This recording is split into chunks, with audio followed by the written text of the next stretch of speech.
नमस्कार दोस्तों। माता रानी का आज चौथा नवरात्र है। आप सब पर माता रानी की कृपा इसी तरह बनी रहे। मेरी आज की कहानी गुरु दक्षिणा। एक बार रावण ने शंकर जी को प्रसन्न करने के लिए कैलाश पर्वत पर जाकर उनकी खूब आराधना की, तपस्या की, किंतु शंकर भगवान प्रसन्न नहीं हुए। तब रावण ने हिमालय के दक्षिण भाग में जाकर तपस्या की, फिर भी शंकर जी की कृपा रावण पर नहीं हुई। इस पर रावण ने अपने सिर काट काट कर उनको चढ़ाना शुरू कर दिया। जब उसने 9 सिर काट कर चढ़ा दिए तो शंकर ने प्रसन्न होकर कहा, राक्षस राज, तुम्हें जो मांगना हो मांगो। रावण ने कहा, मुझे अतुल बल दीजिए और मेरे सिर पहले की तरह कर दीजिए। शंकर जी ने उसकी इच्छा पूरी कर दी।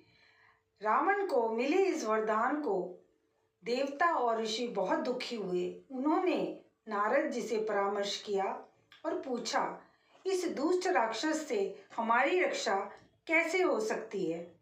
नारद ने उनसे कहा, आप चिंता न करें, मैं इसका कोई उपाय करता हूँ। इसके बाद वह उस रास्ते पर पहुंचे जहां से रावण लौट रहा था। रावण के मिलने पर उन्होंने कहा, राक्षस राज, तुम धन्य हो, तुम्हें देखकर बड़ी खुशी हो रही है, लेकिन यह तो बताओ कि कहां से आ रहे हो, बड़े खुश दिखाई दे रहे हो। रावण ने सारा हाल कह सुनाया। सुनकर नारद जी बोले, तुम मेरे प्रिय शिष्य हो, इसलिए तुमसे कहता हूँ कि शंकर की बात पर विश्वास मत करना, उनका कोई भरोसा नहीं है। तुम जाओ और उनके वरदान को प्रमाणित करने के लिए कैलाश पर्वत को उठाओ। रावण तो अभिमान में चूर था। वह तत्काल कैलाश गया और पर्वत को उठाने लगा। इस दृश्य को देखकर शंकर जी ने कहा, ये क्या हो रहा है। पार्वती जी बोली, आपका शिष्य आपको गुरु दक्षिणा दे रहा है। इतना कहकर पार्वती जी जोर से हंस पड़ी।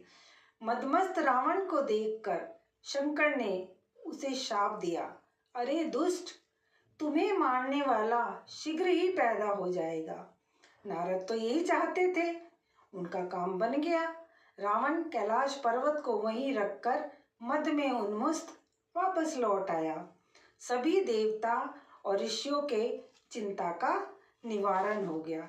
धन्यवाद दोस्तों। अगर आपको मेरी कहानी पसंद आई तो प्लीज़ इसको लाइक करें, शेयर करें और सब्सक्राइब करके अपने सुझाव कमेंट्स बॉक्स में ज़रूर लिखें। धन्यवाद।